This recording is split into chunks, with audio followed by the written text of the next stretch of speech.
Hello food lovers, welcome to creative basket 1211. ఇక్కడ చూస్తున్నారు కదండి, ఇది కొత్త ఆవకాయ. ఇప్పుడు మే నెల వచ్చేసిందంటే అందరూ ఆవకాయ పచ్చళ్ళు పట్టే సీజన్. ఆవకాయ పచ్చడి అంటే ఎవరికి ఇష్టం ఉండదండి, కాకపోతే చేసుకోవడం తెలియాలే కానీ ఎవరైనా చేసేసుకోవచ్చు. ఇది బ్యాచిలర్స్ కోసమని స్పెషల్గా నేను అప్లోడ్ చేస్తున్నాను.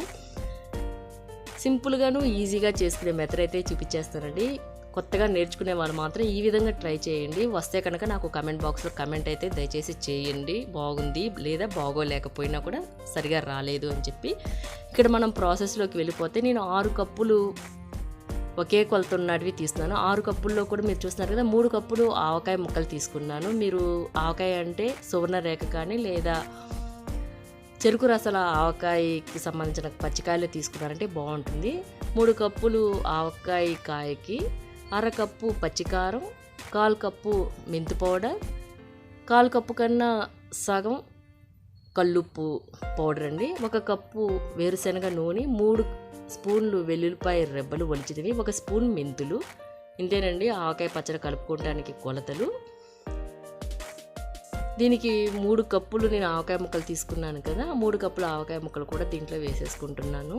ఇక్కడ చూడండి ఒకసారి మీరు కూడా ఈ విధంగా ట్రై చేస్తే ఖచ్చితంగా ఆవకాయ పచ్చడి మీరు కూడా ఇంట్లో రెడీ చేసేసుకోవచ్చు. 3 కప్పులు ఆవకాయ ముక్కలకి 1/2 కప్పు పచ్చికారం అయితే వేసుకుంటున్నాను, 1/4 కప్పు మెంతులు ఆవాల పౌడర్, 1/4 కప్పు కన్నా సగం కల్లుప్పు అండి, ఇది దంచి పెట్టుకున్న కల్లుప్పు. దీనికి సాల్ట్ అయితే వాడకూడదు. 3 స్పూన్లు ఒలిచి పెట్టుకున్న వెల్లుల్లిపాయ రెబ్బలు, 1 స్పూన్ మెంతులు,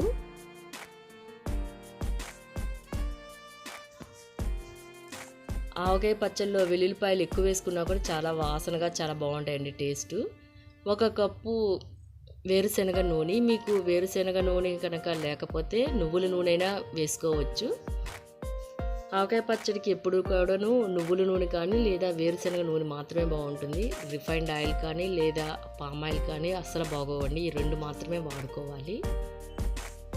కొత్తగా ట్రై చేసేవాళ్ళు ఇలాగా 3 కప్పులతో కాకపోయినా కూడాను 1 కప్పుతో కూడా వేసుకోవచ్చు. నేను కొలతల కోసం అని చెప్పి నేను 3 కప్పులుగా చూపించాను. ఇవన్నీ ఇలాగ చేతితో కానీ లేదా స్పూన్తో కానీ కలుపుకుంటే సరిపోతుంది.